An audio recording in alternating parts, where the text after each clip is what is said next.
He lives alone by himself, and then there's one time he got sick, and then we have to take him to hospital and take care of him. We did our best, but we cannot save him.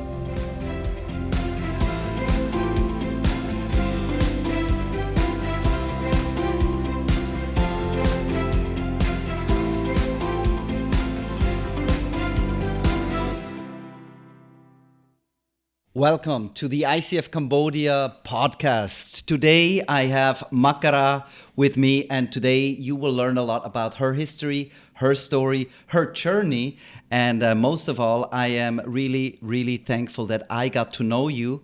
I know you already about 10 years, I would say, and it's been an incredible journey to see you develop. I met you and when you were a teenager, and now you are married. You are a happy woman that is really confident and has grown a lot over the last 10 years. So let me just ask you a little bit about the beginning of your life. When you remember all the way back when you were a small child, what do you remember of your mother? Wow, that's a deep question. I don't know what to answer.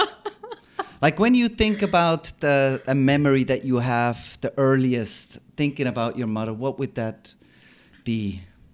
I would remember the time that we spent together in the forest, because we live in the forest and working as a worker to take the potato out. So that's how I remember her, and we always walk in the water stream, is that we call In it? the little creek, in the water. Yeah, in the water. So your mom was a worker to take out the potatoes out of the field. Mm-hmm. Were you with her in that memory? Were you walking with her and taking out potatoes as well, or were you just playing and watching her? We did it together. We help out. Help out. So how old were you when you were doing that? I don't really remember clearly, but I was about 9 or 10 years old. 9 or 10 years old, in the forest, working to take out potatoes out of the ground. Yeah. And when you think about your mom, maybe we have to say here that your mom has passed away quite a while ago. How was that for you? After she passed away, yes. Right? Or maybe just before she passed away, and why did she pass away? We have to move to live in another province because we don't get along well with she doesn't get along well with the other siblings. And because of my father is a drunk, like he always drink. Mm-hmm. So he always had a fight with other people, so we had to move. And then we live in the forest, and then she got malaria because in the forest a lot of mosquito. Malaria. Eventually that sickness. Mm-hmm. And in the forest, we don't have hospital. That's why. This was still post-war. It was a difficult situation, and the health and the hospitals were not very common. Mm-hmm. So this was a difficult situation for you. How many siblings were with you at this time? I have 4 siblings, 5 including me. And 2 brothers were in the another province. So your family was already split up. Yes. Why were your 2 siblings separated from your mom?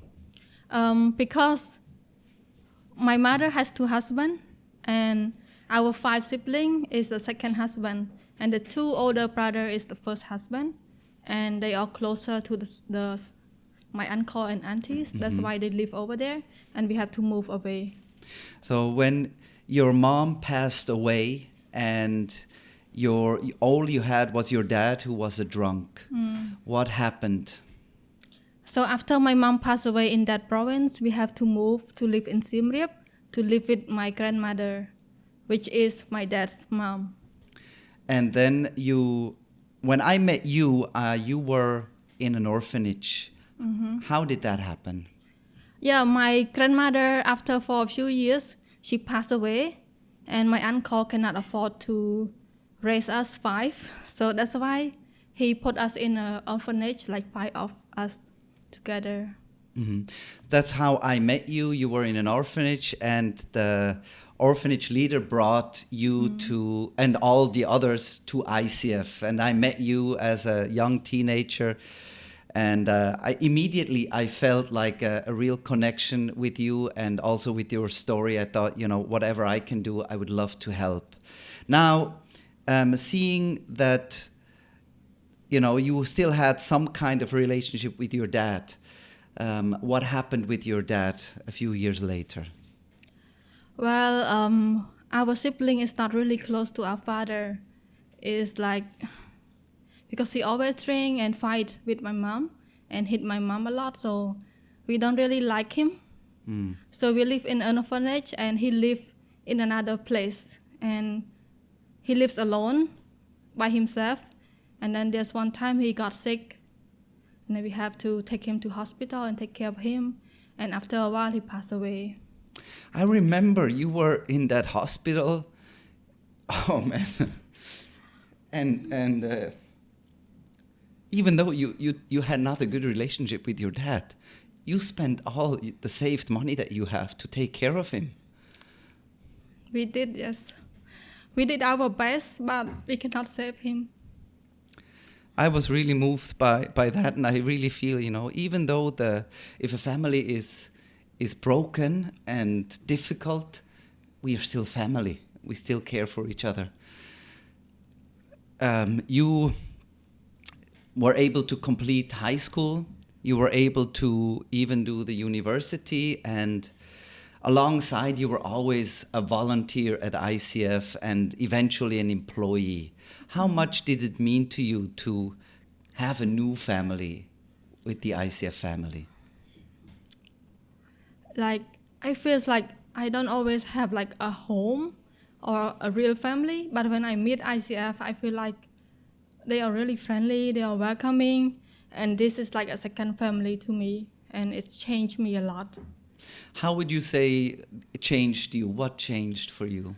I'm not a talkative person, and I'm not really friendly towards people, and I don't have many friends.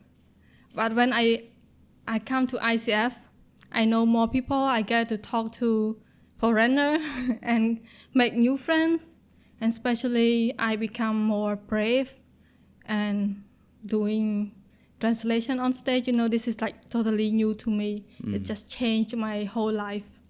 It stretched you because you experienced and had to do new things that you never did before.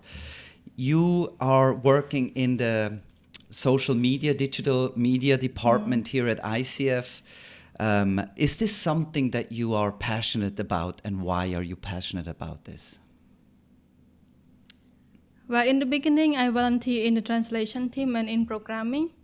And then later on, I was really interested in digital stuff. Like, I'm a quick learner in digital things.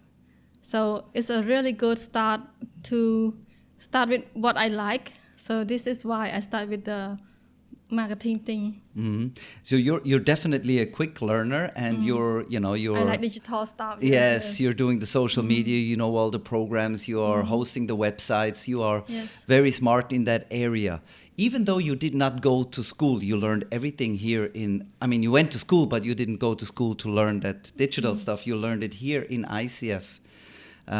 What do you, when you think about your journey at ICF, what was one highlight that when you remember this, I'm so thankful for?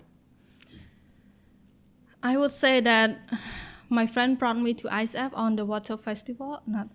My friend brought me to ICF on the Restart Festival, not Water Festival. Restart Festival, that's when my first time that I come to ICF. And then later on, I got to know you, Andy. And he's the first one who came in and talked to me, because I'm not the type to go first to talk to people. But he approached me and asked if I wanted to continue my school. And this is where my life changed, because I almost stopped school. But then this kept me continue until I am today. I have one story that I remember. When we started as a family to help you complete your school, a few months into that first school year that we journeyed together, the teacher called me and asked me, is it okay if Makara can go to this trip? And I was surprised. I said, why did he call me? And then he says, yeah, because under Dad, he put your name and number. She Yes, put yes. your name and number. And I was like, oh, yes, kind of. I kind of adopted you. And that was very emotional for us because I didn't think about how close that would make us. And when I think also to be able to see that you found a boyfriend, a husband in ICF, and tell me, why did you pick our worship leader Tom to be your husband? Why? Well, I have a list for my future husband. So I wrote down all the quality that I want. And I met this guy. Even though I don't like him in the beginning, but he met the requirement. Oh. So then he started volunteering at ICF. We started to talk more. And that's how we get to know each other and become boyfriend and girlfriend.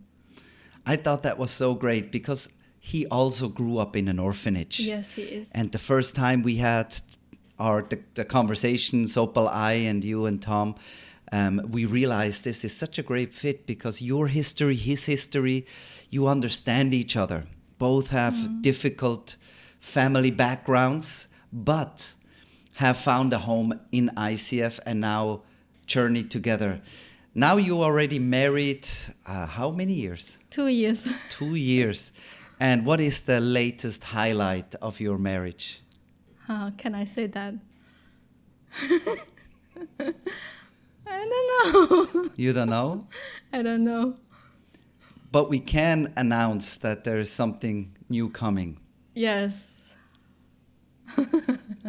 Very cute. I love it because when I think about you will have a baby, when I think about this, just imagine this child growing up in a family with a father and a mother that love each other, that are not working in the jungle in the forest to pick up potatoes or are drunk, but have parents that love God, that follow Jesus and will take care of that baby. Sopal just talks a lot about being a grandma, and she is so excited about this whole idea. But for me, just to think, you two both have a difficult background, and now you can raise a child in a completely different family. Yes, we do. We want to change how we were raised, and we also want to give a different culture, different family things to our kids because we wasn't really raised well. So we want to change that. That's beautiful to hear. So you are now here in ICF. If I can ask you, in 5 years from now, what do you think, where do you want to be? That's a really deep question. I have to think a lot about that too. I mean, Actually- definitely you will be a mother. Yes, of course. And what else can you imagine? In 5 years, Yes. if I talk about the family, I would imagine having 2 kids Mhm. in 5 years, and I want to have my own home because have always wanted one, and start a business. That's in my plan. Yes.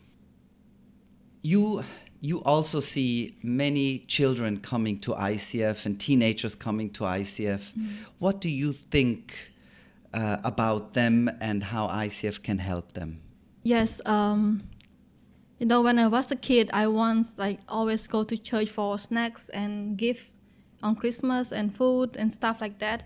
So I can see the teenager and kids also now. It's like the same are happening to them. They are coming for something. But I hope that, and I can see that ICF has impacted them a lot. And in the future, somehow we will change them, we will change their lives, and they will become more like Christ. And then later on, they will not come for gift or food anymore. They will come for Jesus. That's a great statement. Thank you very much, Makara, for your openness, for your also sharing from your heart and being honest, even though, sometimes it hurts looking back. But with Jesus, we can always look forward. Thank you very much for joining. And I'm very excited to introduce to you the next interview partner in the next podcast. Thank you, Makara. Thank you for watching.